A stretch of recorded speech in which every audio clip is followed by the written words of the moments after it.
Hey guys, Andrew here. Welcome back to another episode of the AltMed podcast. With me as always, Mitch Kurtz. How you doing, Mitch? Got my new background this week, so I'm feeling pretty good. Yeah, it's whiskey business as far as I can tell. Get out. Sorry, that's only for the YouTube audience will appreciate that. Anyway, guys, if you do like our podcast, please remember to hit like and subscribe wherever you get your podcasts. We know there's a few of you out there that do enjoy it, so thank you for all the support. Now, today we've got something a little bit different.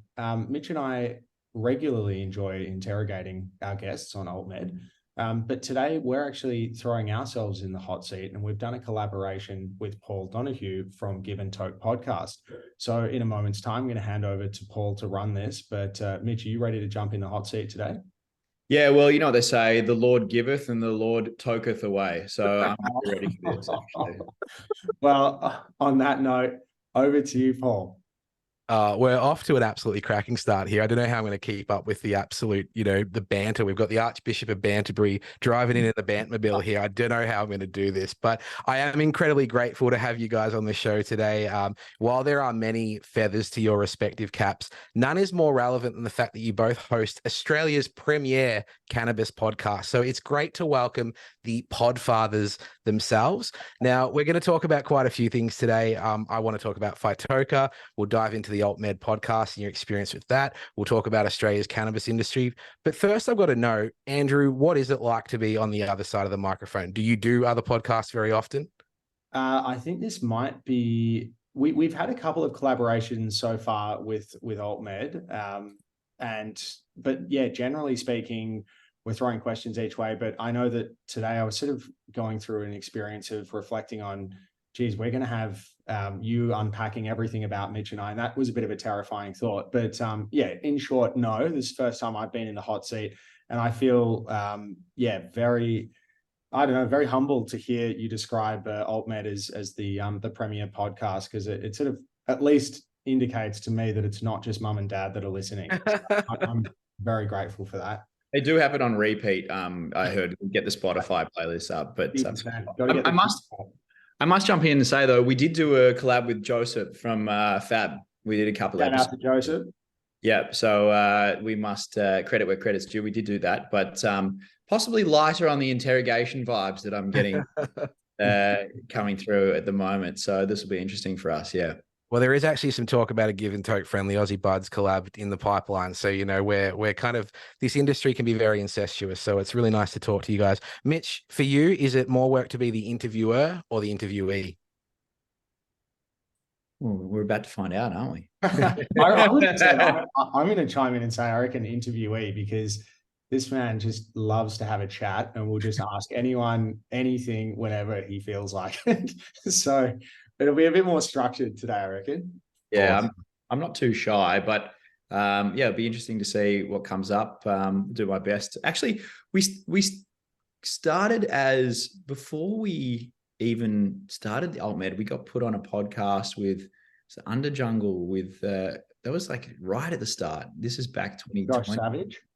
Josh Savage. So it's probably the second time we got found by a few people on that one originally, but you could probably dig that up and see how noob we were back in the day. But always guided by, though, connecting with a community and really just taking the opportunity to hear from actual experts, definitely not us, about what it is that they do, and just actually making information accessible, not promoting the use or supply of medicinal cannabis in any way, shape, or form. That is intended as a legal disclaimer. The TGA are not listening. But otherwise, keeping it factual, balanced, and just, information without the superlatives. Andrew, yeah. Well, the TGA will be listening, because Andrew's probably going to self-report at the end of this, I'd imagine. Very responsible of you. So I'm definitely curious as to the pathway that brought the two of you into the cannabis industry. While your tertiary education pathways were quite different, your old high school pals who have now come to be somewhat of a package deal in the cannabis industry. So first I'll ask you, Mitch, how did you end up working in cannabis? Well, I've been surrounded by cannabis since I was born. So born into a bit of a cannabis family. uncle who is on a couple of episodes we've done, Shanti Baba, obviously quite a noteworthy figure in the cannabis industry, has created some very famous strains. White Widow would probably be the most prolific, but also worked with Neville Schoenmakers on, Super Silver Haze and some very, when he was at Mr. Nice Seedbank, some very prolific strains. So I grew up surrounded by cannabis since birth, basically. And, I think I recall going to visit the family over in Europe when I was very young, and just being on cannabis farms. We go check it out, and I'm 10 years old or 5 years old, and even when I got to high school, and I'd say, "Oh, Andrew, check out my trip. I've just been away to see the family," and he'd look at my photos and just see all these cannabis plants and be like, "Is wrong with your family?" So yeah, grew up in that environment. Everybody kind of smoked. So I started smoking, in my uni years. And then I guess I moved to America to work on some of the farms that the family had. And I was always kind of going between Europe and America, Washington State, Colorado, Oregon. So I kind of got to know it in a more commercial way in my post-school years. And it's both a love and a great opportunity, especially when Australia opened up. It was about the end of my tenure in America. I don't think I could spend any more time living in rural Washington State during the Trump era. So I decided to move back. And it doesn't take far off the coast to see those like "Thanks Obama" billboards, does it? Yeah, no, not really. I tell you what, it's a different. What was always funny, actually, when I was in America, now just to jump straight into a tangent as I do so often, but it was funny living in a town about 5.5 hours east of Seattle, in a town of basically people that had not only never left America, but never left the state, not very well educated, not a lot of opportunity, let's say, and pretty much, a little bit more in the redneck variety, but they wouldn't know much about the world, current affairs, or anything like that. But if you asked them about something to do with cannabis or extraction, all of a sudden they became like a molecular scientist. They knew exactly, the boiling point of terpenes and how to extract and, distill and thin white film distillation and isolation and chromatography. And I was just like, holy shit, this is, yeah. Anyway, it was very interesting for a period of time, but after about 12 months of that, I need to come back to the city, and that started our journey. Although I was missing a legal piece, and that's where old mate down there in the bottom square there came into. And a good time to ask, Andrew, what was your pathway to cannabis? Well, yeah, always asking what the F's wrong with your family, Mitch, which actually morphed into what the F's wrong with my family and more. But no, I went off and studied law, and have always just generally been interested. I think, you can kind of, and maybe to the point you were just saying, Mitch, about learning specific bits of knowledge, like at each unit of my studies, you accumulate 10 weeks worth of lessons, and then you have to be able to, turn up to an exam and try and remember as much as you can. But I think just generally I was grappling with bigger issues around, where does public policy that informs law come from? And so I've always had this interest around, I guess, the politics of drugs and drug policy. That's always been an area of interest. Did I think when I went off to work at a big commercial law firm after law school that I would end up working in cannabis? Not necessarily. But I did always think to myself that, I had seen, Mitch's uncle providing a lot of, he was being headhunted by pharmaceutical companies, who were early to the Canadian scene. And so there was a lot of that going on. I thought, if he's the guru and he's helping people, certain patients with his products, then, is there a potential pathway to bring some of his products into Australia? So that's kind of how we teamed up, but we've always been, I think, just interested in taking knowledge from more advanced markets around the world. And I think whilst we think of Australia as in its infancy, there are some people that are operating in our space that, you know, at least have information channels to lean on, and others that have really played a big role in advancing the state of awareness around medicinal cannabis in Australia. But yeah, basically just went from working full-time at a law firm to having a crack at a bit of a side hustle with Mitch, and then off we went. It's been a bit of a crazy ride, but a lot of fun.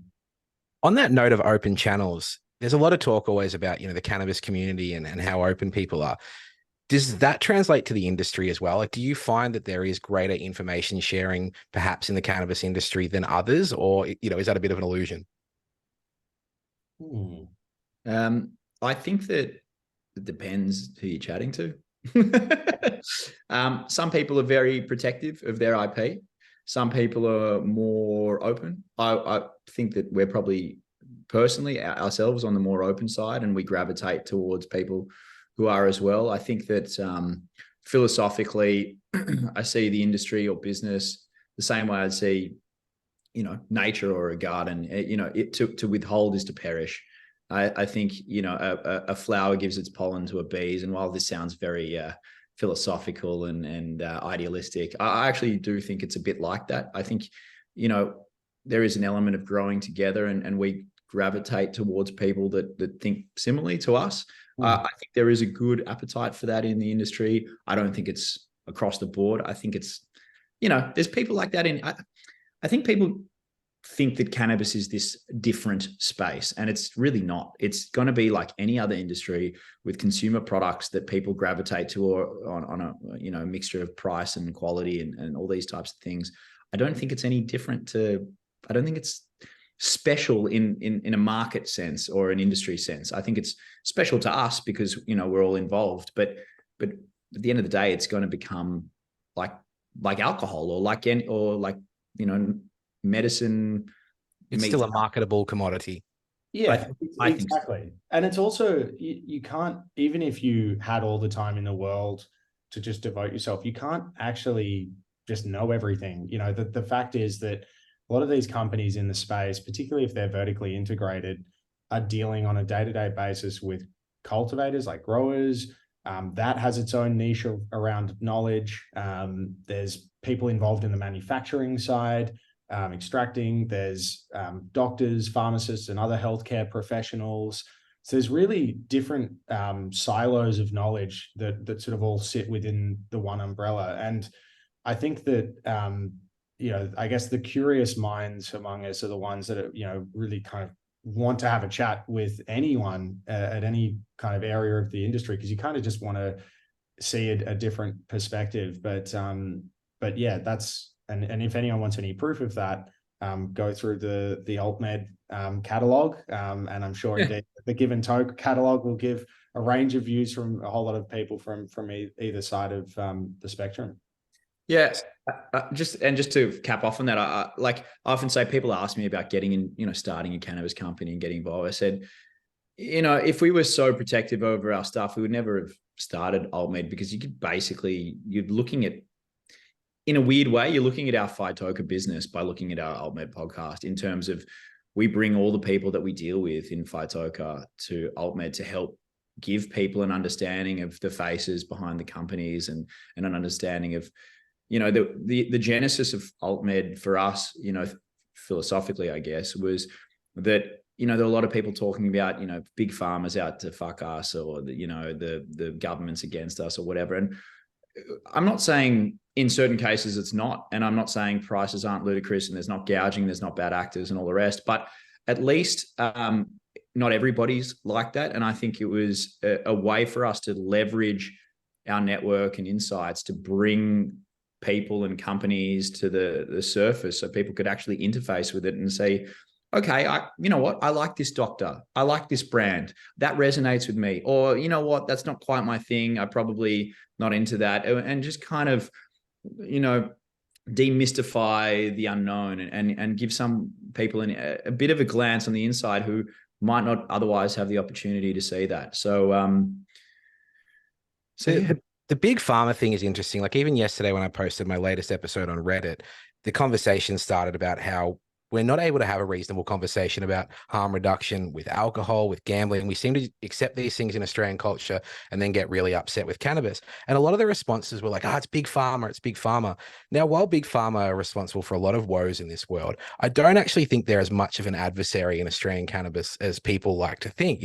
Without small, medium, and big pharma, we wouldn't have this industry at all. I think what has been far more pervasive is your family opinions, the shitty conversations you have with some uncle that's anti-cannabis, the interactions you have with the police. I think there's so many more things you could be upset with than big pharma in the cannabis space. I mean, would you guys agree with that, or am I just riffing here? If anyone's out to fuck you, small pharma is out to fuck you. there's no big pharma around these parts at the moment yet. They're sniffing, but they're not there yet. Like your Pfizer's and your Johnson & Johnson, like they're nowhere near this yet. They're waiting till small pharma becomes medium pharma. Arguably, some of the guys are moving into medium pharma world now, so that it's not too far on the horizon. But at the moment, you're really dealing with small businesses. It's hard to make a small business work. Everybody knows that. Getting them off the ground is expensive and tough to do. I'm not saying that prices couldn't be lower or the regulations couldn't be easier from the government, but it's definitely not big pharma yet. If anything, there's government restrictions that make it harder to access than it potentially should be. And Andrew. And I'm sorry if I'm digging into your future questions here, but Andrew running for legalized cannabis as an example showcases, particularly our support for it to be legalized, even though it's actually against our own interests running a medicinal cannabis company, which has a nice little moat around it for us, if that makes sense. But we're still committed to, what we see as something that should be far more accessible than it is. And that's why we do AltMed, and that's why Andrew runs for legalized cannabis, and that's why we do what we can to. And it's not like, in our view, somebody that wants adult use access to cannabis shouldn't have to pretend to have a medical condition in order to access it legally. And that's kind of the crux of it. But I suppose I agree to some extent with the premise of your question around, the kind of the stigma and pervasive attitudes are doing far more harm to cannabis when we talk about it socially with friends and family than perhaps big pharma. But I will say that there are, aspects that do concern me still. And I think both the stigma itself around cannabis, harking back to the failed war on drugs that kicked off under Nixon in the 60s, can be looked at arguably through the same lens of, are the current regulatory settings for medicinal cannabis access in Australia adequate, in the sense that it's both somebody else's conceived policy that came to life in law, and is it actually serving a greater good? Is it achieving what its object is? What is its object? And so these are the sorts of questions that I'm always asking when I look at a particular legal system. But in terms of big pharma, I agree with Mitch. I think it is more a case of petite pharma at the moment in Australia. But I would though caveat by saying that there was a concerning article that recently ran in the Fairfax mastheads around, comparing cannabis, the boom in medicinal cannabis to the opioid crisis, which I thought it was actually irresponsible for the journalist to have only taken one view from, the pro-medicinal cannabis side, which was Ian McGregor of the Lambert Initiative, who described the comparison between opioid crisis and the boom in cannabis as grotesque. And I totally agree with him. It's possibly even an understatement given the deaths that we've seen with that.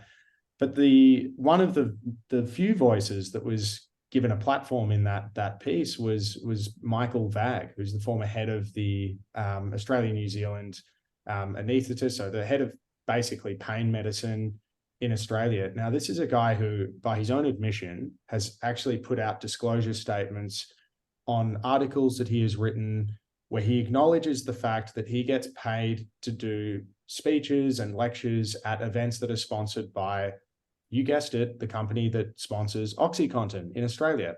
So I think it's indirect, but you see, unfortunately, shades where there's a case at least to be argued. Now, okay, he discloses that relationship, but it doesn't change the fact that he's not taken any money from medicinal cannabis, has no interest in medicinal cannabis, but has taken money from a company that is responsible, arguably, for deaths of Australians from substance abuse.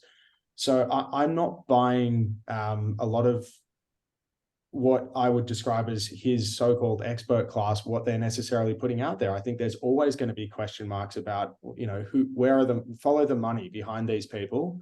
Yeah. So that's definitely a side to it. And I unfortunately, there is a degree of institutional capture there, both the faculties of medicine and also the medicine regulator itself. And I think there is actually an abundance of evidence that at least now, it's better that we have the TGA than not. I think it's obviously of import that we have a medicines regulator, but would I adjust aspects of how the TGA does its business? Absolutely, I would. I think it would probably resonate with you the most, Andrew, with your law background. I had David Eddershank on the show recently, and he's got this point that law does not equal justice. And so when we look into, these frameworks and what is around and where the money's coming from and what is motivating certain things people are saying, it definitely reveals the kind of seedy underbelly and the potential for the bad side. We know that New Zealand's referendum on cannabis use, the no side, was heavily funded by US-based conservatives because the implications that would then roll on, if New Zealand legalizes it, well, then that just becomes a little bit more normal. So it is important, while being optimistic, to keep an eye on, some of those shady characters for sure. Yeah, absolutely. I think in to provide balance though to this discussion, the same argument that you're arguing against VAG, he could then cast on you as well, having a medicinal cannabis company. So I think that but the products don't kill people. No. That's a massive difference, right? Like, we're in the same ballpark. Yeah. You guys work together, right? I know, but that needs to be confronted by VAG. I think that's the concern that I have. He's not being serious if he doesn't. Oh, no, don't get me wrong. I agree with you. I'm just saying that his position would be then to cast the same light or standards to us if we're going to oppose that kind of thing and say we have commercial interests that are involved in cannabis. So how can we be taken seriously on the other side of the fence? Yeah, but I guess and this is the thing. All substances can be abused, and there is such a thing as cannabis use disorder. That needs to be talked about more. But again, it's just more the harm profile around drugs that are actually approved by our regulator versus those that are, quote, unapproved. And I have some concerns about that so-called approval system. Yeah. Well, I think one of the mistakes is having it as solely a medicinal product. I mean, it is a medicinal product. There's no doubt about that. It is also a recreational product. And I don't think people are trying to pigeonhole this plant as one or the other, and it isn't. It's actually both, and they're not mutually exclusive. I think that you have a lot of people who use it recreationally, but actually have an underlying condition that they're dealing with. I think there's a lot of people that use it medicinally, but actually enjoy it, and that's actually not the worst thing, in my opinion, especially if it doesn't have an addictive or harmful profile.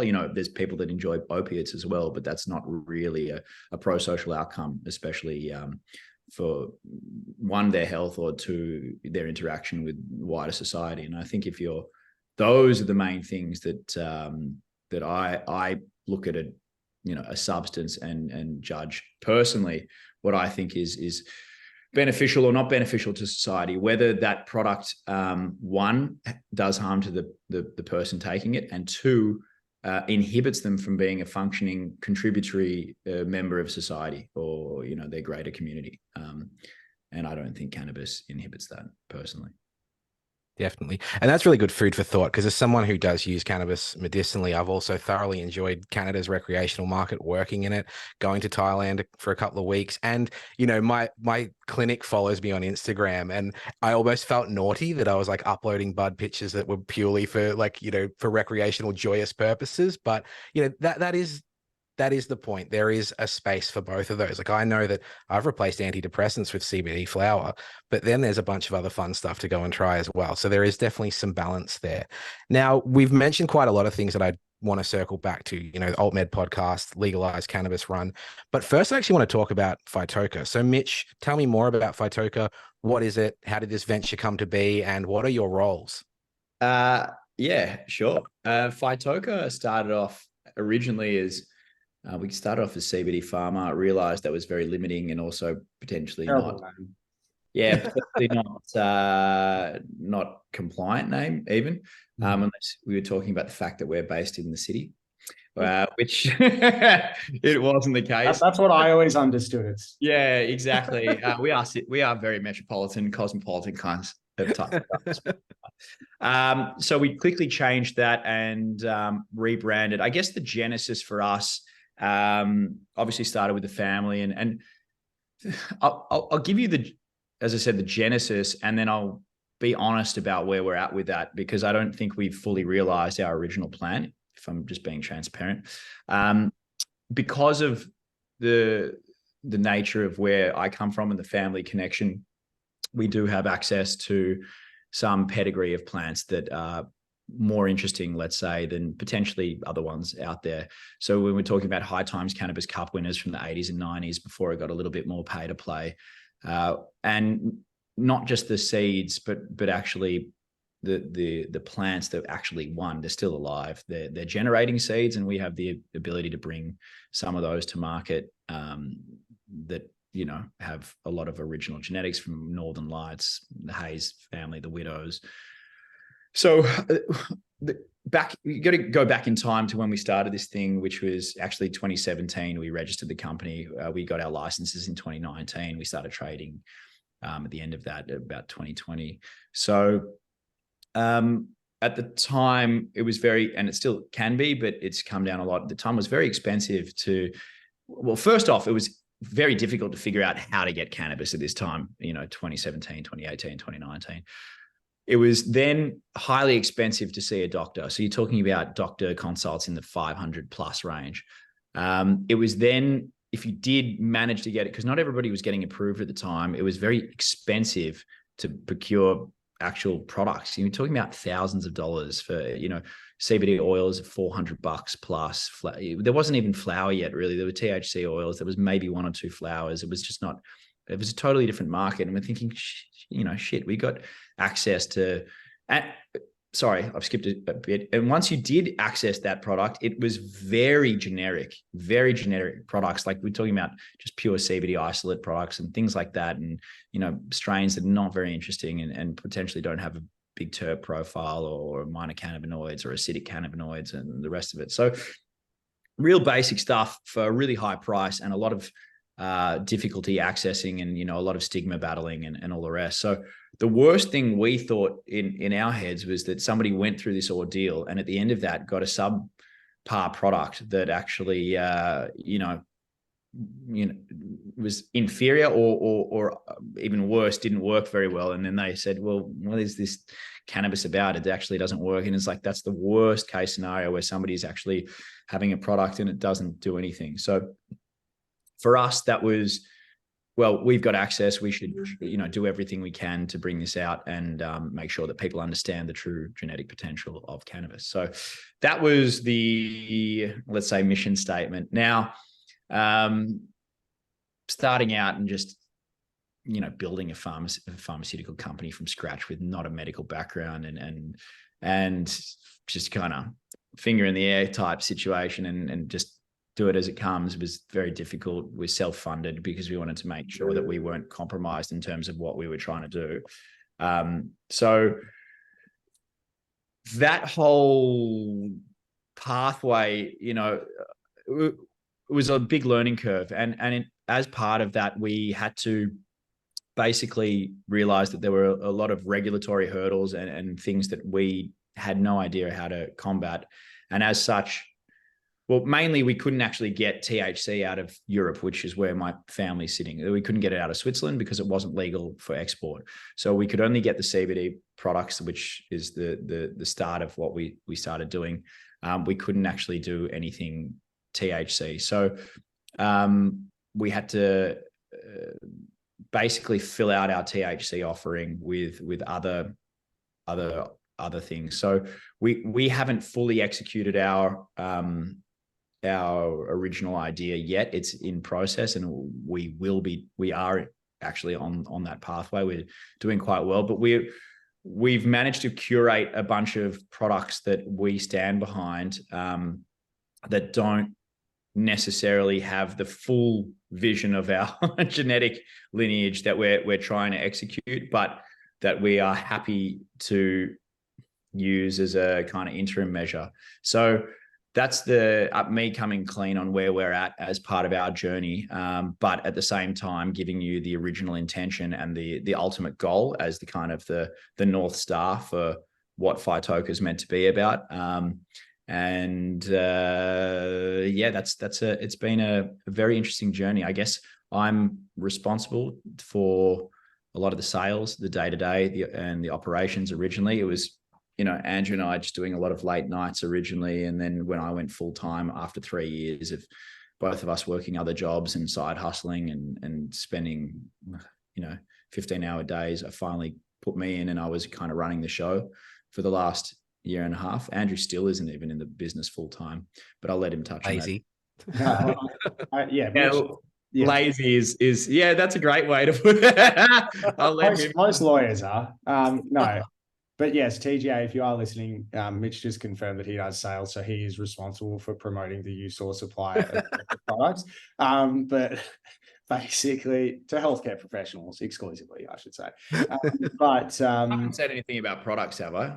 No, you haven't. And we won't. And the thing that I will say, though, is as well as, when we first joined, and I mean, it's still the case, there's just a lot of listed companies that went out and raised hundreds of millions of dollars.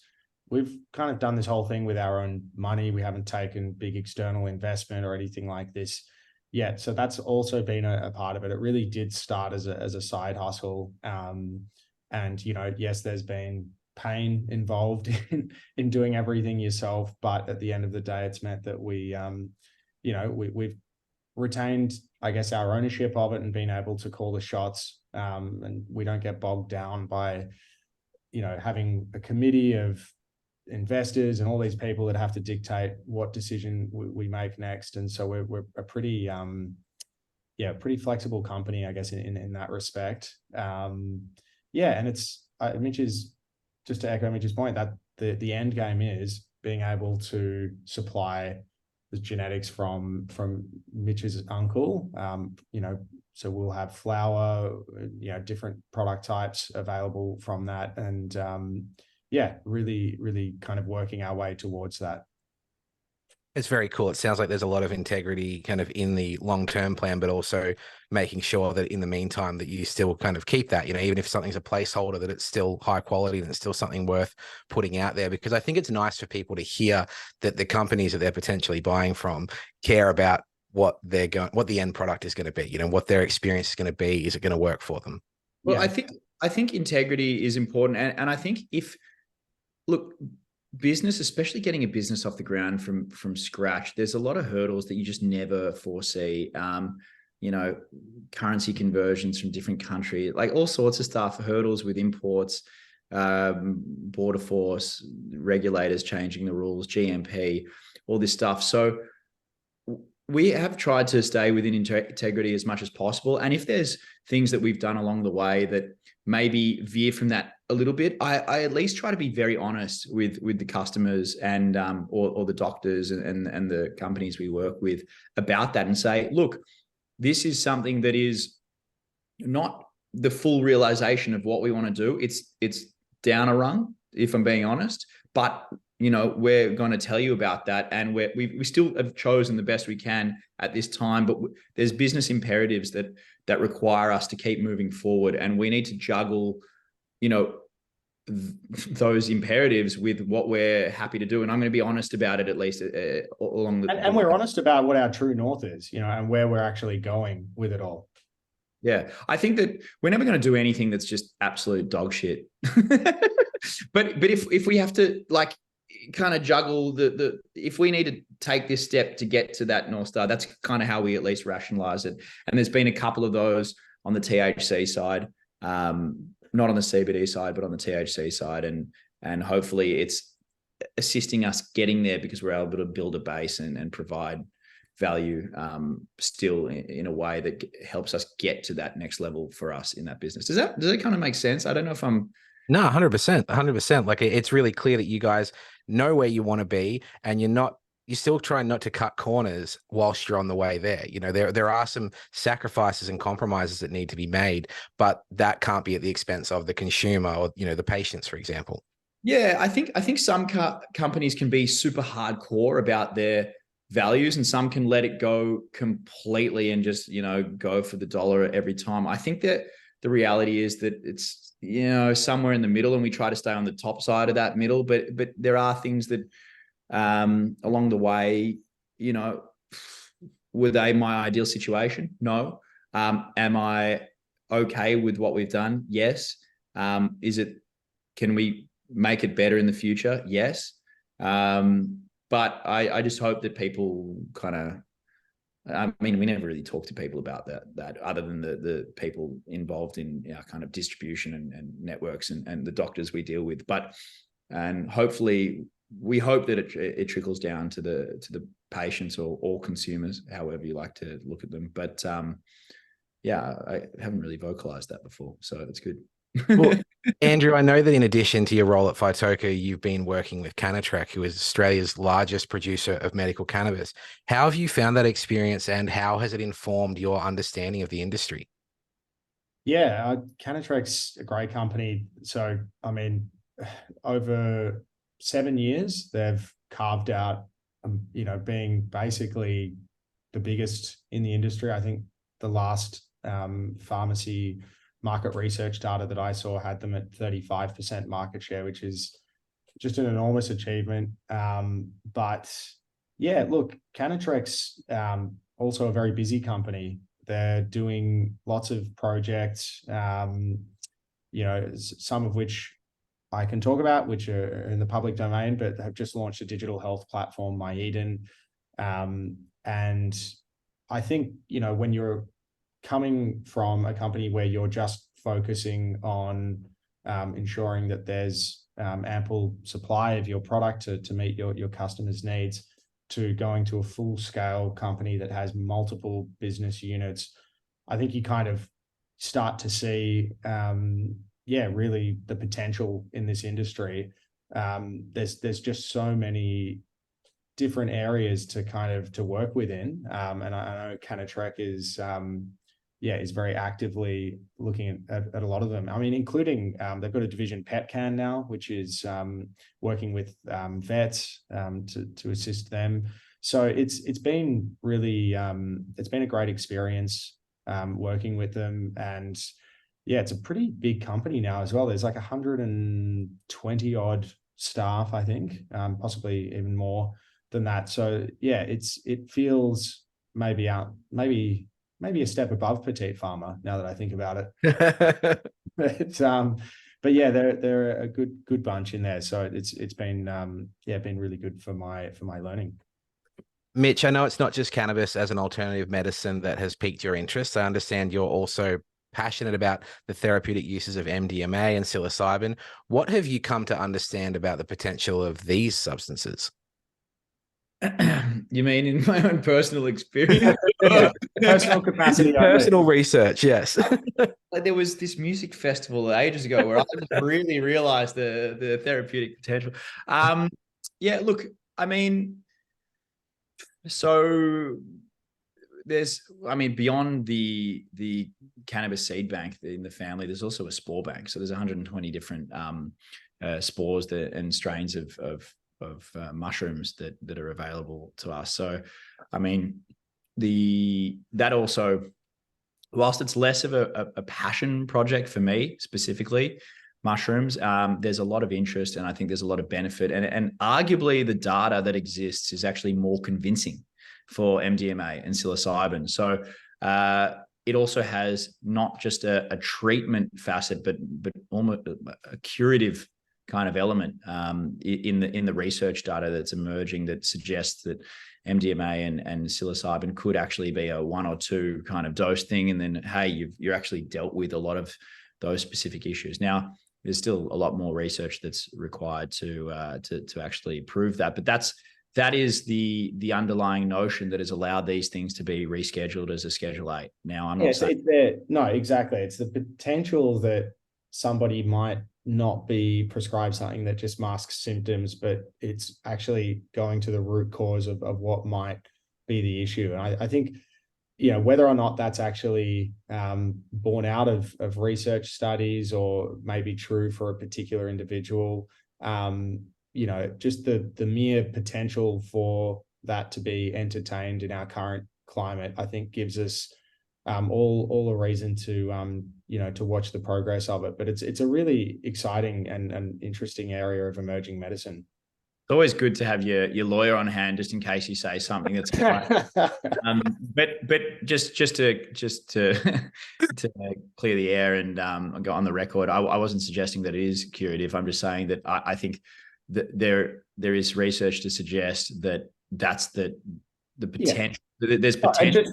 Just because you've had potentially a good time on MDMA, I mean, past performance is not an indicator of future performance.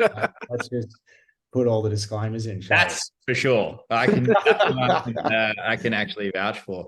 But yeah, to be honest, there's been a crazy interest specifically in psilocybin. I can't even think how many people reach out to us recently since I posted on LinkedIn about us receiving our licenses to import that substance. And for some reason, everyone seems to think that microdosing is on the cards, and it's just not. But that is a really big interest area, and I think it's massive in the States at the moment. And look, basically, I'm in support of any medicine that's been around for millennia or longer than any modern medicine that has actually been used to help people deal with a wide range of issues prior to, Western medicine. I think obviously MDMA does fall in that Western medicine category. I've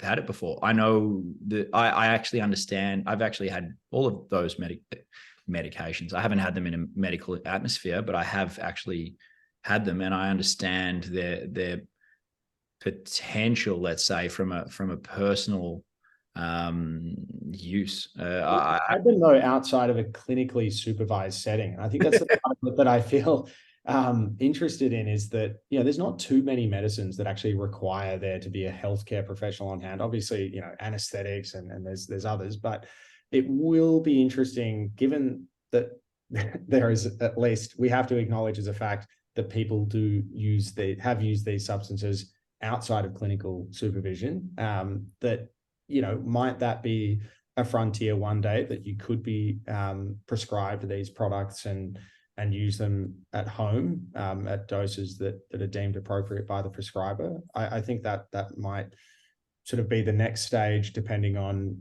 what the initial feedback is from the use of these in the clinically supervised context.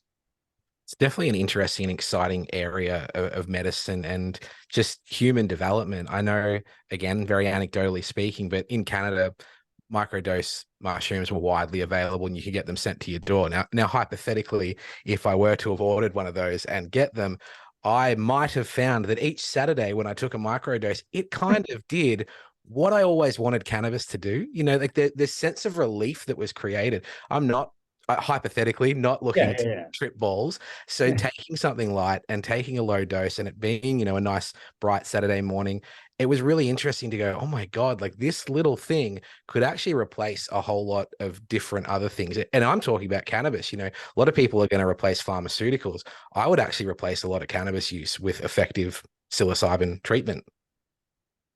No, and so be it. At the end of the day, it's it's a highly personalized experience. These types of, drugs really. And it's the same, like some people are really good with drinking alcohol. Some people really aren't. And we see that, and not everything works for every person. Even, every medication you have in hospital has a list of side effects, and some people get them and some people don't. I've had melatonin before. It actually keeps me awake. Like it doesn't have the effect that it's meant to have, that everybody else says I get the best night's sleep ever. And I'm sitting there thinking, why the hell can't I go to sleep? I swapped out MDMA, actually. I forgot to tell you. And that's why I went to sleep when we all went to that party. No, I'm just, but it was, it definitely, this, I mean, you can talk about, I'm fine with penicillin, let's say, for example, Andrew, and you're not. No, it's only one. Anyway, I had a bad reaction to Targin, which is an opioid they gave me after some surgery, but it comes with something I think called naloxone or something else that causes the active opioid to be a slow release. And for whatever reason, I did not deal well with that, and required some urgent attention from surgery staff at Epworth Hospital. Many thanks to them for that. But what I'm pointing out is that there is different genetic makeups respond differently to different chemicals. So true is that in traditional, let's say, modern pharmaceuticals, opioids, benzos, all the rest. And so too is that the case with some natural medicines, like cannabis but it's actually with a lot of the conventional Western medicines, we're talking single active ingredient that's just dosed. And so it's easier to, go through predictability modeling for a patient cohort, say, that has that, where yes, there will be differences in the genetic makeup and of the humans involved, but it's where you, with, mushrooms or with cannabis, that it's that one complex biological system being introduced to another, and the just degree to which there is going to be variance based on the compounds in that mushroom or cannabis plant, and then also in the genetic makeup of the person consuming it. It just actually amplifies exponentially the variances and what could happen. So I think the complexity of it is really it's a great point. I mean, you basically got a control substance on a single substance, single active ingredient, let's say, and you've got the variance on the side of the patients. Now, with something like cannabis, where you've got a whole host of cannabinoids, a whole host of terpenes, it's almost like putting the variance with the variance.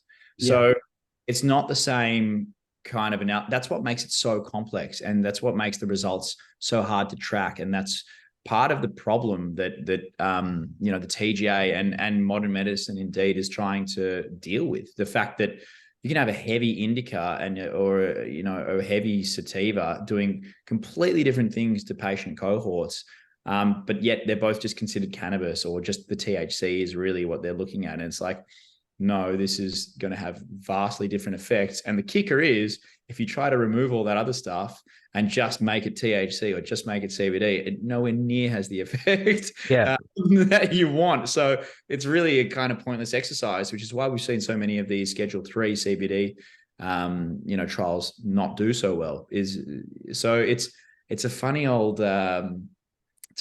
interaction there between those molecules and the testing, and then trying to create a medical base. Now, I actually believe that in the fullness of time, or if we had, to take a piece out of, what was it, that Sam Harris episode we watched, where it was like, or listened to, where he's talking about, if we had, or, it's theoretically possible to deconstruct cannabis entirely into its hundreds of cannabinoids and terpenes and flavonoids and all the rest. All we're missing is the science and knowledge to do so. Yeah. Like easy, Sam. Thank you. Well, he was talking about in terms of it's possible to do anything in like the universe. All that's missing is the knowledge and to do it actually. It actually just, sorry to, we're now just riffing here, but it's part of it's like the first time maybe hypothetically one takes not a micro dose of mushrooms, maybe a macro dose would be a better description, or a heroic dose, and one ventures, say, to a natural environment and observes nature, nature is complex. And I think that's part of what makes conventional health and medicine so alluring, is this idea that, okay, you're sick, you go and see a doctor, you get prescribed a particular product that makes therapeutic claims about being able to fix whatever you're dealing with. And in some cases, it works, but we have to understand that often there is just so much complexity around our health and around medicines that, getting kind of sucked into thinking that this one thing is going to fix my problem. I just, there's so much more that we should be factoring in. But by the same token, I actually don't have any problems with Western medicine. It's not like I'm cannabis and psilocybin only. Like, I'm totally for antibiotics and yeah.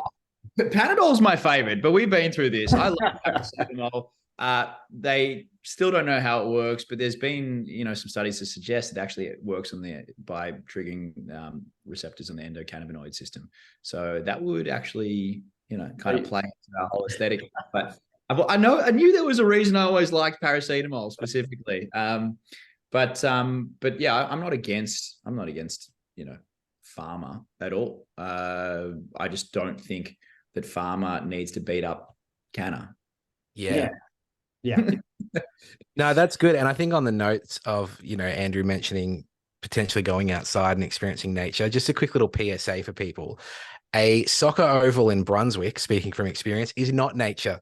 So just anyone who there's kids and families playing, that's not nature. Just because there's grass there doesn't mean it's a good place to go. So just very specific niche PSA there. But and if there is a game of football on, is it an ideal to just not lie down naked in the middle of the pitch? Like, how far is your advice going to go, Paul? Stay away completely. Yeah, because we're going down a rabbit hole there. Oh, he said PSA, but that was directed at you, Andrew. Well, I think, there's definitely plenty of work for the legalized psilocybin party to do once legalized cannabis has done all their work. And on that note, Andrew, you mentioned earlier, on that note, Mitch, you mentioned earlier that Andrew ran for legalized cannabis last year. You were on the ballot. So, Andrew, how was that experience of running for parliament, and how did that come about? It was all very last minute, and it was a lot of fun, actually. I really enjoyed the process, loved getting out to Western Victoria. And yes, although I live and work in Melbourne now, I am originally from Geelong or Queenscliff before that.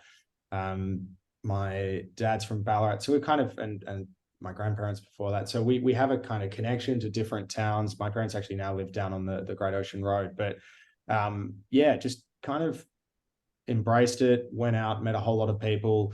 And I remember saying to the guy who asked me, who's the secretary of the party, Craig Ellis, in the party's headquartered in Nimbin, obviously. But I said to him, if I'm going to run, I just want you to kind of assure me that I'm not going to win, but I love the thought of getting out there and doing some advocacy work. And yeah, much to my terror on election night, I think it was you, Mitch, we were together down at my folks' place, and Mitch started looking on his phone about 3 hours after the polls had closed, and he's like, "You've actually started pretty well." And so began 2 weeks that were some of the most stressful weeks of my life, where we're just checking it every day. The ABC at different points in time were saying, legalized cannabis is going to pick up Western Victoria. In the end, we just got the 2 seats. So David, who you had on the podcast, is a friend, and he, it was a pleasure to go through the whole process with him and Rachel Payne as well. Both just, of the 3 of us, the 2 best advocates for cannabis. And they're not they don't have the vested interests that I do either. But no, they in all 3,000 votes though out of 600,000 you missed out by. It's not too shabby. Oh, that's great. It went right down to the wire. And I think the one thing that was pleasing actually was I spoke to, so it came down to me and Sarah Mansfield from the Greens. And once we were at the results count at Flemington Racecourse, and I we emailed in the days leading up to it just to kind of both express that we'd be very happy when it was all over. But I did speak to her afterwards, and was assured that that she has the same interests as legalized cannabis. So Awesome. whoever got in was always going to be going for that. And in an election where we still have this peculiarity in Victoria around the group voting ticket, there's all sorts of dodgy deals and stuff that can get done. So I think ultimately it was a good thing, but yeah, it was a bit of a close encounter. And I'm open to doing it again. I know we've got a federal election coming up in 2025. So I'm sure the party will be putting forward candidates in each of the states.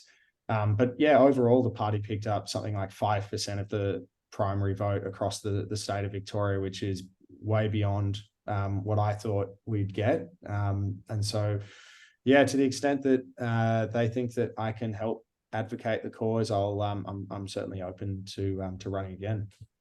It's a very exciting time. And I think, we're one more momentous election away from really proving that there is becoming a public mandate for this. It's no longer just a fringe issue that affects a few hippies. Like, a lot of people are really, really kind of rooting for this cause. And I guess knowing that David and Rachel got in, what are your hopes for their time in Parliament? They're already doing amazing things with the drug driving amendment bill, inquiry into hemp use, inquiry into discrimination in the workplace, tandem bills for personal use across 3 different parliaments. So, looking at the work they've already done, what are you hoping that they can achieve over the next couple of years? Well, it's a great point. I mean, they got sworn in January and they've been very busy. We're at September and you just gave that laundry list of their achievements thus far. I think there's a few things. Obviously there's Victorian centric policy, but which kind of mirrors the states. So all the states will have responsibility over drug driving laws in that state.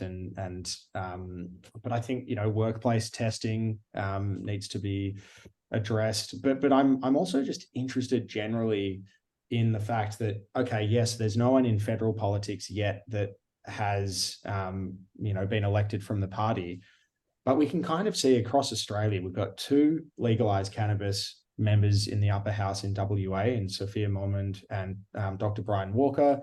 We've got obviously David Eddershank and Rachel Payne in Victoria. And more recently at the March election in New South Wales, Jeremy Buckingham was elected to the upper house in there. So there's a bit of a national coalition that's telling people this isn't a Victoria thing. This federally, there is a will for cannabis to be represented. And as I've always said to people, it's a bit of an unusual political party in the sense that in many respects, all of those politicians would love nothing more than to cease being required to be a politician anymore. It's basically, and once, good point. Once it's legalized, that, it's like job done. Obviously, there's ensuring that the model that is implemented takes proper account of failings in other jurisdictions around the world and learns from that. And I think there's now an ample group of countries that we can look to and learn from. So for example, in Canada and a lot of the provinces, the taxes are way too high. There's, I would say in America, obviously with the federal government still not having laws that allow cannabis, the states have been allowed in some instances to have a completely deregulated market that doesn't have appropriate quality and safety standards. I think Australia is a bit of a nanny state, has always done consumer product safety really well. So having, proper child resistant closures, information and warning statements on products. So I think we can do it right in a safe way that, ensures quality, where taxes are at a reasonable level, that they make the industry still competitive. But I certainly see a way that it can be done. And I guess the question is, will the catalyst for legalization come from a federally elected legalized cannabis representative, or will it come from that ever expanding coalition of all of the legalized cannabis representatives at the state level? The the funniest part for me is, and it's usually the case with single policy parties, such as legalized cannabis, is there's, and a lot of people ask you this question when you were doing your one day of rounds in Geelong. They're like, okay, so you support the legalizing cannabis. What are your other policies? And it's like, sure, you theoretically do have other policies you stand behind, but at the end of the day, let's just say they're not as well thought out as the legalizing cannabis part, to make it so. But still, even given that, there's a whole host of people that are like, I don't give a shit. I just want you in. Even I don't care what the other policies are. Just give me cannabis. And that's enough to elect, how many people to the upper house? Like, that's crazy to me and amazing at the same time. You know what I mean? Yeah, I got the best feedback at the line handing out how to vote cards. I had someone come up to me who was, basically just like, I had people that came out afterwards that confirmed I gave you a vote, and it was good chatting to you. And these were people who, when you ask them, who did you vote for in the lower house, were as diverse as Liberal Democrats, so full-blown libertarian politics, or shooters, farmers and fish, animal justice party.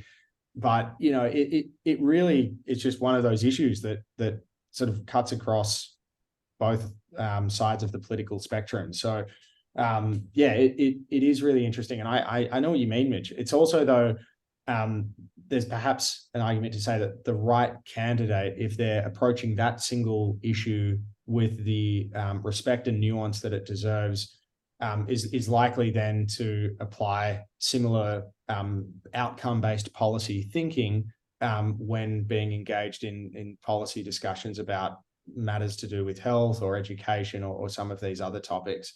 Now, I'm not saying that person is me, but I'm just saying... Clearly isn't you, because you didn't get in, mate. Roasted. Absolutely. I walked into that. Well, no, there's definitely amazing feedback from polling places. I know David and Rachel have spoken about how much fun they had campaigning and the positive reactions they got from people. And, people were even enthusiastic that the flyers being handed out was free roach paper. So, there's victories across the board. So very, very... It was genuinely, like, I have to say, just my last thought is just how momentous the results day was. Like, for about half a second, deflated that after all the stress and investment that I wasn't joining Rachel and David. But we went out, we had a little shindig at a little bar in Flemington afterwards. And at a certain point, I just remember looking around and thinking, oh my God, Victoria, of the 40 seats in the upper house, we got 5%. And I'm looking at the two of them right now. And like that was just truly humbling. I had to pinch myself, actually. It was incredible. No, it's very exciting times, and it's really awesome to hear your perspective on it. I think it was a really unique experience, and I'm hoping the momentum continues, and I'm hoping that as we do progress through other elections, that you do continue to put your hand up, because I think you're the right man for the job. But there's lots more to talk about. Before we crack on, I'd like to take a minute to play a game with you guys. In my research, I realized we graduated high school the same year, and therefore were the absolutely legendary generation of kids who experienced the Sydney 2000 Olympics in grade 6.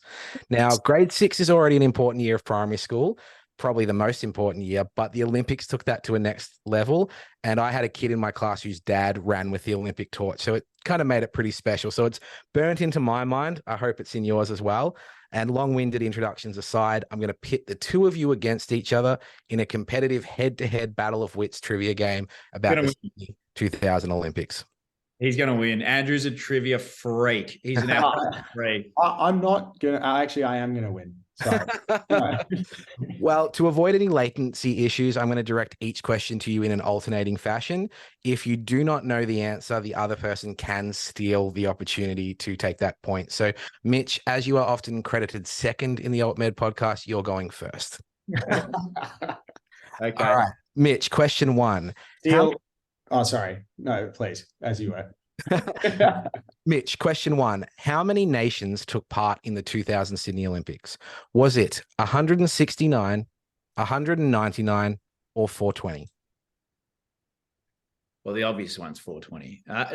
No, it was, I'm going to say 169. Denied. That is incorrect. Unfortunately, the correct answer was 199. So you are not on the board. Andrew, the next question is yours. Here we go. Andrew, 2 new sports were introduced at the 2000 Sydney Olympics. Which one of these was not introduced that year? Taekwondo, triathlon, or table tennis?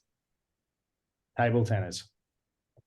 That is correct. That is indeed correct. You are on the board with 1 point. So Taekwondo and triathlon were introduced in 2000. Table tennis went back to 1988.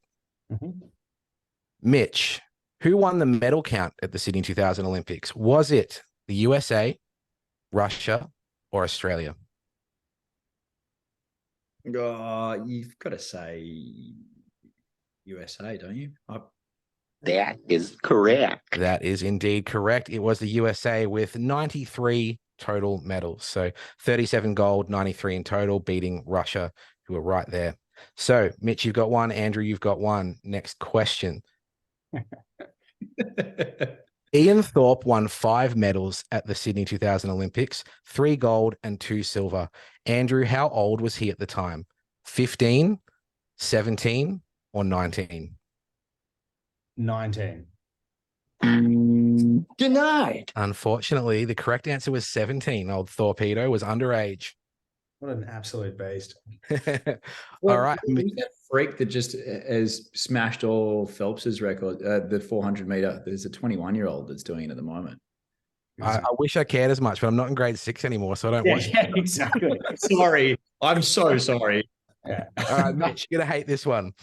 There were 3 distinctly Aussie mascots for the 2000 Sydney Olympics named Ollie, Sid, and Millie. Can you name any of the 3 animals? I think it was like a kookaburra and a platypus, and maybe it was an echidna or something like that. That is Dude, you correct. got all of those, and that is, I'm sorry, that's only worth 1 point, but you got all 3. Well done.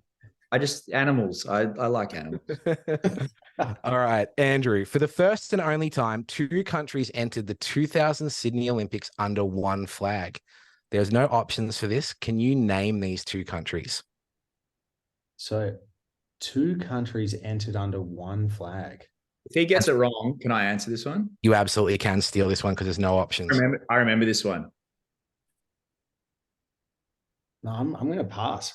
Oh, so Mitch, we're throwing it over to you. So Andrew is declining this one. Mitch, which 2 countries unified for that one Olympics only?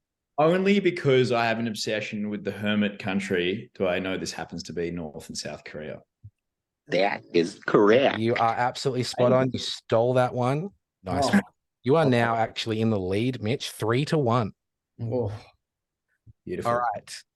This is a question for Mitch, given you did just steal that one, but this one's for you. Who was Eric the Eel? Eel.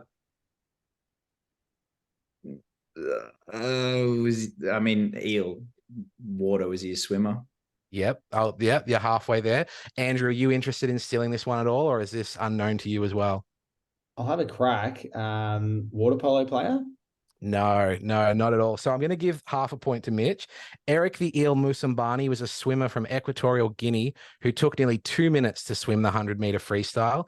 He was meant to swim with 2 others in his heat, but they were disqualified for jumping in the pool too early. So I don't know if you remember, but everyone got to watch this guy very slowly swim 100 meters on his own. I think I remember that it was like standing ovation, everyone just loving it. Yeah. Feel good story of the year. Go, Eric. All right, Andrew, who lit the cauldron at the 2000 Sydney Olympics? Kathy Freeman? That is correct. Indeed, it was. Now, you are unfortunately already behind in this game, so let's see if Mitch is going to, beat you by even more with this final question. Mitch, what is the name of the young girl who sang at the opening ceremony?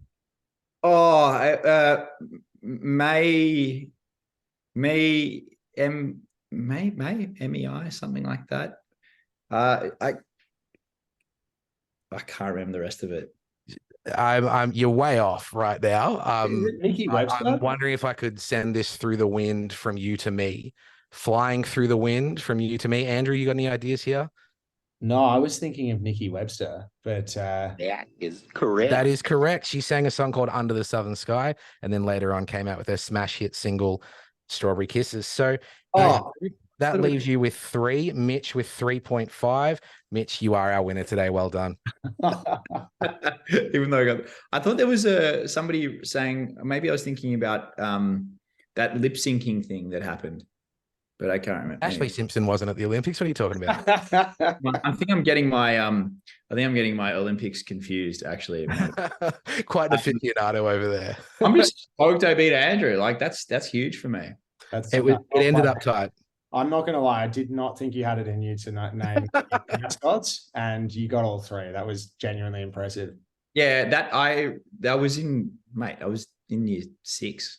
That's the I was paying attention to. You're the target audience. Still am. Well, there was a tiebreaker there. If you guys had been even, it would have been a sing-off to see who could sing Nikki Webster's Strawberry Kisses the least in key, but you won 3.5 to 3. It was a tight one in the end. Well done, guys. Thank you. That was good fun. My older brother, actually, shout out to him. He volunteered at the Sydney Olympics, assisting the tennis players. And I think to this day, he still has Anna Kournikova's sweat towel that he has never washed. Oh my God. Every young boy's dream. Yeah. So anyway, that was his lot at the time. And he got one of those badass volunteer outfits as well. They were yes, I've actually got his jacket in storage at my place. Like the original, I think it's a Bonds spray jacket, Sydney Olympics. Yes. Must be worth a fortune now, surely. Hell yeah. I reckon it's about retro time to dig that one out as well. You get some cred there. Well, fellas, we are getting towards the tail end of the show, but I would like to talk about AltMed before we do wrap things up. Andrew, tell us how AltMed started and perhaps share some reflections on releasing over 100 episodes now. Congratulations to you both. Thank you. Thank you. I actually can't believe we've subjected our audience to that much content. No, it really just started as an idea where we saw a gap for information to be shared. And it was a lot of the time, like some of the early guests that we had on the show were really, I would say, pioneers in the industry. So I know you've had Maddie Moore on Give and Toke. We love Maddie. You wouldn't stop talking about how much he loved you guys. I was like, come on, man. I'm here, right? I don't know.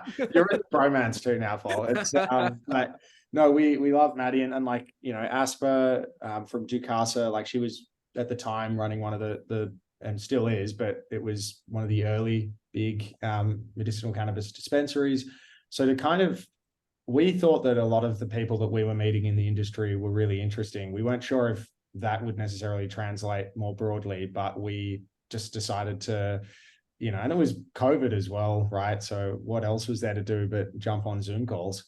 So we just started speaking to these people. And it was a, obviously even a great way to just meet people for the first time. But, fast forward 100 episodes, and I think we've made a few promises to have guests back on the podcast, but we still keep talking to new people because there's so many interesting new people to talk to. No disrespect to our former guests. We'll definitely do some part 2s, I'm sure. But it's been a lot of fun. Mitch, your reflections on AltMed, how have you found it? My favorite thing is just the artwork that Ben's done for us on some of the thumbnails. I still laugh my ass off at that stuff. Yeah. I'm actually like, hey mate, can you go back into the old ones and redo them just so I can look at some funny stuff? But yeah, no, we've had a great run. We've had pretty much the who's who of Australian cannabis on there and some pretty noteworthy international guests. I'm still amazed people, we'll see somebody, UIC or A Cannabis or something, and they'll be like, hey, that podcast we did, I was really surprised. Like I had all these people reach out to me after, or people sign up to the clinic, or people do this. And I'm just like, because they really liked what I was about. I'm like, yeah, I'm amazed as well. But no, it kind of makes sense. We've had a lot of growth. The organic growth in the number of people visiting the site is just crazy. And I guess there's a big hunger for this kind of knowledge out there. And there's a lot of people that are flying blind when they get involved. And I still regularly see in a lot of the cannabis forums and stuff, people asking super 101, but what I would consider very elementary questions. And I forget that whilst all of us that are in it really, know a lot about it and kind of maybe take that knowledge for granted, there's still a lot of people that are seeking out this information. So I'm just glad that we've been able to provide, a bit of an insight to that and have some people that really know what they're talking about on the podcast, and well, maybe also a few that know a little bit less, but that's all right. We've equal access. Yeah. There are definitely still people around asking, hey, what's the difference between salvia and indigo? And I'm like, they're not even words related to this industry.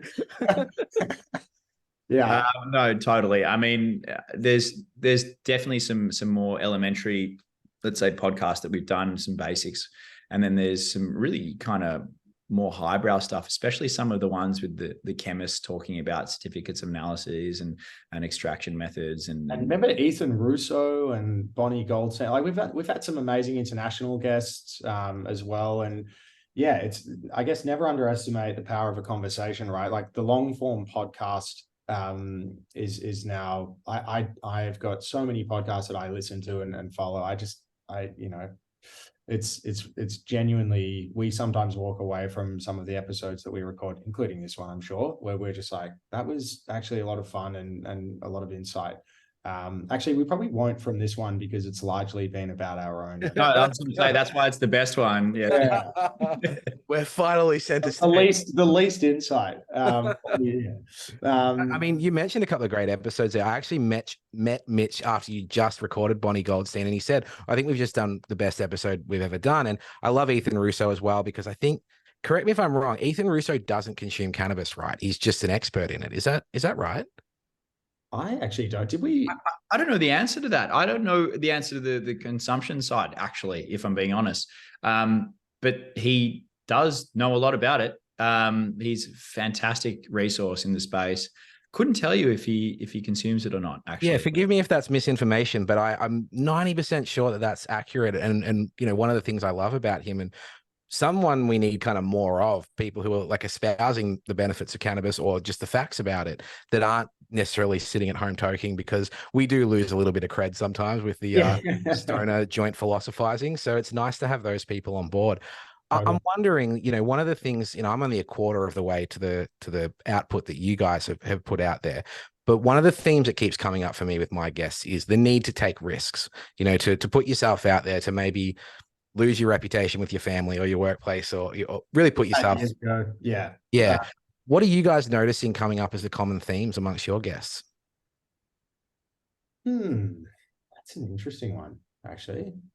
And maybe it's too many episodes to now see a common theme. Maybe it's so broad that you're not seeing that. But yeah, I'm curious if there's anything that kind of, every second or third episode pops up as a recurring idea.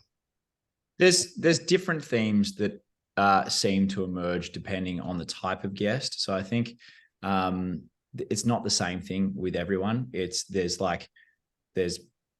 I guess profiles. There's kind of indigo and salvia, if that makes sense.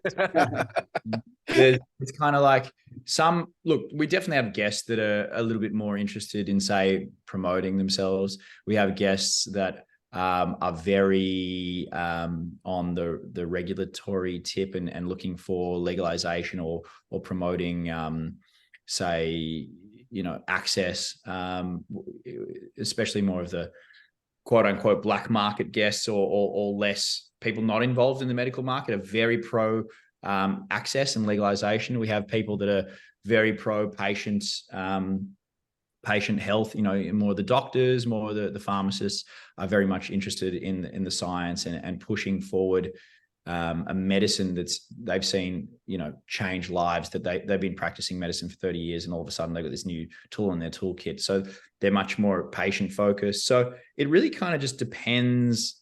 Some of the clinics brands are a little bit more on the promotion tip, if that makes sense. I think there's also, but would you say a lot of the guests that we've had on that actually work in the industry are kind of, there's a sense of excitement, like we're here and now, this industry is kind of getting more and more exciting and bigger year on year. So I feel like there's a lot of optimism about what people are doing as like just a general comment. I always walk away from those discussions. So many people are coming on and going, this is fucked. This is going nowhere. We're not. I hate my job. 5 years. Yeah. I know what you're saying. I think that's maybe just more us. I think there's not necessarily a theme in the guests, to me at least, but I think there's some guests are really enthusiastic be on the show, and some are really reluctant. Yeah. Some we've dragged on the show, and we've had only one person actually pull the show and say, no, we can't. I can't actually. We've recorded it, and then they've Wow. so that's actually not a bad strike rate considering the number of episodes, but yeah, I'd say it just depends on the type of guest. To be honest, there's probably 2 or 3 veins of that which I just described. Well, you guys have mentioned, Ethan Russo, Bonnie Goldstein. I've really enjoyed conversations with so many people. Love the Lauren Jackson episode. Even, my own doctor, Dr. Shu, Maddie Moore. That was a really good time as well. So what episodes would you recommend for people if they were to dive in today, having not listened? Okay. So let me go back. I'm just going to have a look at it whilst we're going here. There's a few that I remember. Jamie Rickard was a lot of fun. We went kind of, for a GP, he really tackled, I think, that broader question around health, not just being a simple equation, and it really opened my mind up to that. I can tell you that like a lot of the doctor podcasts have been really good at actually helping people understand what's actually occurring. And not only just patients, I mean other doctors. So we've had a lot of doctors that have reached out to us and said the Stephen Chalk episode really helped them understand the interaction with pain. That was there's a few episodes that have come up. Remember John Tay was a really good one. Excellent episode. Yeah, as well. And this is not a slide at anybody else who's been on, but these are the ones that other people have given us feedback about to say that this really helped them. There was the episode also with Scott, the episode 33 was really good. There was, just going through here a little bit, I quite liked the chat with, Dr. Orrit and Dr. Gull as well. Yeah. I have to say that the doctor podcast seemed to be a little bit more engaging because you're like, oh, that's how it works. That's how it can work for me. That's kind of like what's happening in the background. I know when I inhale or I, have an edible or whatever it is, that's actually what's happening in my body. Now I kind of get it. And this is how it kind of plays out. So, but equally on the lighter side, loved chatting with Damien Hardwick. Dimmer was really good value. Yeah, that was a great episode. That was fun. Sure. I loved Matt Lammers, the Canadian MJ Biz journalist that kind of gave us the the very bleak outlook on the Canadian market. I just love Joe Kosterich's episode because the guy is just an incredible orator. Like, he's media trained. He's on television. The guy is he's just brilliant to watch. Him and Brian Walker, they're very polished. They're just nice to listen to. You know what I mean? So those were the two. I had David Shoebridge on the show, and like when you interview someone who has that media training, it's both amazing because they make the show better, but also terrifying because you're like, oh my God, that was a perfect answer. Where do I go next? Yeah, totally. I was like, we suck. Justin Sinclair was really good as well. I really, really enjoyed chatting with him. So we've been really lucky. We've had so many good conversations. It's actually been a pleasure. Like, okay, you do a podcast, there's work to be done, there's an output expected, but overarching thing is it's been really enjoyable, and it's been great to build a bit of a community that's then plugged into other communities. I'm sure the AltMed audience will be very interested in Give and Toke as well. It's been an absolute pleasure. There's also that's a fantastic. Sorry. No, I was going to say that if you look through some of the Reddit forums where we've posted some of the podcasts, there's a few episodes which people have definitely had, I don't want to say scathing reviews on the podcast, but definitely on some of the guests. They've right. They don't pull punches. It's Mitch. I mean, as I say, Reddit is a source of information of a kind. It's definitely not a source of truth, but it's still amusing to jump on. And It's a source. It is a source. Yeah, it's important to not get too invested in what is said there. Like even yesterday, someone had a go at me because I have the acknowledgement of country at the start of the podcast. So like, it had a go at me for being woke, liberal bullshit. I'm just like, if that 13 seconds filtered you out, I'm cool with it. Yeah, totally. That's probably the Sam Newman influence this week. Yeah. Oh my Great God. great guy. Well, fellas, as we head towards the end, I've got a couple of questions from the mailbag. The first one is very relevant to this conversation. Who is your dream guest for the podcast? Andrew, I'll start with you. Okay. Dream guest for the podcast. Oh, maybe this is a ridiculous answer, but it would be fun to have Cheech and Chong. Hell yeah. Like that'd be great. I mean, shoot for the stars. But yeah, no, I'd love that. I'd also, there's also just people who have documented use of cannabis and maybe people frown on it, like, celebrities or, singers and sports people. I think Michael Phelps's name came up before. I mean, we know he's got a big lung capacity in the pool, but man, from what I read, he's partial to cannabis. So he'd be interesting to chat to. I know even the singer Michael Bublé apparently regularly uses cannabis. So I'd be interested in seeing, in chatting to some artists and sports people about it as well. But yeah, Cheech and Chong probably going to. Great answer. How about you, Mitch? Do they have to be living? No, high in the sky. I would have loved to have had Neville Schoenmakers on the podcast, who was the first Seedbank. Howard Marks as well. Yeah, some of the partners of my uncle, but otherwise, I fucking love to have Seth Rogen on. I just think that would be so much fun. I actually, fun fact, served Evan Goldberg a couple of times when I was a bud tender. That's his writing partner.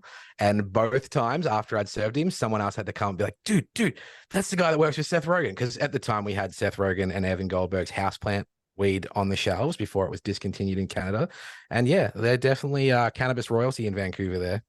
Yeah, for sure. I think I just think he's great, and I think he's funny, and that's the other one. Sorry, I'm just going to throw in there. I'm maybe a little bit more niche, but I love Tim and Eric. Hell yeah! So I would, yeah, exactly. The universe, like I would. I feel like I would have a lot of fun doing it. We just start saying people who have nothing to do with weed, and then we just like. No, Tim and Eric. Obama on the podcast. Hey, no, he doesn't mind it. Tim and Eric have quite a long association with cannabis, I would think. But anyway, craziest live show I've ever seen is Tim and Eric. I've never seen any form of performing artist dedicate 7 minutes to the word diarrhea, and it's still funny. Oh my God, I love them. Anyway. Oh God. All right, next question. This is directly from me. Should I spend $458 on a volcano vaporizer when I get off this Zoom call? Ooh. I should give a legal disclaimer to say that the company that makes that product, what is it, Stores and Bickle? Stores and Bickle, yep. They have two products that there's the Mighty Medic and the Volcano that I think have been evaluated and approved. I hope I'm using the right language. I just said yes, and then he goes. There's a range of definitely. There's a range of unapproved products in the market as well, and subject to consulting with your prescriber about whether or not those are appropriate. I would say that the Volcano is perhaps not the be-all and end-all product, and that there's some perfectly good products allegedly that I've heard about that aren't on the approved list. I'm going to answer it by not saying yes, because I didn't mean that yes when I said it, because that would be wrong. However, the first time I ever had cannabis was using one of the original 5 prototypes of the Volcano. I was lucky enough access to that through the family, and I actually used it with my grandfather. Hell yeah, that's special. And it was special, and it was I can confirm it really maintains for me of any of the methods that I've used as directed by my medical professional, that was the one that maintained the integrity of the plant the most for me. So I'm surprised you had such insight while you were giggling around on the floor the way that you were that night, but very impressive. It was actually an observational trial. You were clinically supervised by your granddad. All right. To turn your own question back on you, when do you think legalization will happen in Australia? Ooh. Kind of. Well, of what? Oh, black tar heroin. Yeah. Yeah. Well, I actually meant within cannabis, CBD, or THC, or both. All right. Yeah. So when will recreational THC flower be available to the average consumer? I'd like to think within 5 years. I was going to say 2027 is my tip. Very nice. Very nice. Well, there's cause for optimism there. Now, as we head to the end of the show, it's time for polls of wisdom. Though we value these long form conversations, we must now leave the listener with one key takeaway, dinner party fact, or perhaps even a call to action. Mitch, what is your poll of wisdom? There's not much that I can say that wouldn't be advocating for, and therefore totally irresponsible of me to say. But I do think it is important to educate yourself about the breadth of what cannabis can do. So what I mean by that is that if you were going to, not everybody's had an incredible experience with cannabis. Some people have had bad experiences with that. I would say to that, if you look at the pre-prohibition era of alcohol, let's say, and you were drinking something from in 1910, and your friend made it in his bathtub, and that was the equivalent of what you'd accessed prior to seeing what's available in the medical market, you might find that there's a stark difference between what's available these days and what you may or may not have tried in the past. So we know there's a difference between, let's say, Yellowtail and Penfolds Grange. And I think it's very important people understand that a product like cannabis has that same variation and range within it as well. Very nice. Andrew, how about you? My poll of wisdom is for people to enjoy moderately, because I really do think that, like we said before, any substance has the propensity to be abused. And, I'm talking with patients and with doctors in this space, and, they have patients who build up too much of a tolerance too quickly, and then they need to go on a break. And I guess all I would say is, and it could be the same as when people just abstain from alcohol in July or dry July or Feb fast or one of these things, but enjoy the break as much as the times when you're not on the break, because it can be just as enjoyable to actually, kind of reset and see what the world is like without it. It'll make you appreciate when you're actually having it again.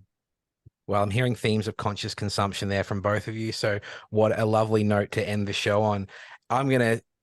Seeing that we're doing a cross promotion episode here, seeing as we're doing a collaborative episode here, I want to do a little bit of cross promotion and say that you can find me at Give and Toke on Instagram, or email me giveandtoke@gmail.com. Find the podcast on all relevant platforms. Gentlemen, where can our listeners find you? On all good platforms. So we've got, we do a video form. So if people want to see the three of us on there, we'll be on YouTube. But we also, Spotify, Apple Podcasts. We've started doing clips on our social media. Mitch, have I left it? I was just going to say, just type in AltMed to Google. Like, that's the easiest way. Our SEO is actually cranking these days, so we're pretty stoked about it. So you'll find us. Hell yeah. Yeah. And I'll put relevant links down in the show notes below. Well, gentlemen, it's been an absolute pleasure to spend this time with you, the Podfathers, my favorite metrosexuals in the entire industry. It's been a real pleasure, guys. Thank you so much for your time. Thank you. Thank you so much, Paul. Been an absolute pleasure. Yeah, just really appreciate it. Love your potty, and I've got your whole catalog now to get stuck into. I will say you're actually a little bit more polished than us, I think. Yeah, I agree. Audio quality, actual substance, like It's got a good voice for it. Actually, it's got a nice timbre. I appreciate that. Oh, thank you. Yeah, now I can evaluate my own voice and get in my own head about that. Thank you. Thank you so much for having us. It was actually hilariously fun, and it was great to be on the other side for a change. So cheers. Right on. Well, take care, gentlemen, and I'll be seeing you around. Likewise. Cheers. Thank you. All right, dudes, that was awesome. Thank you so much for that.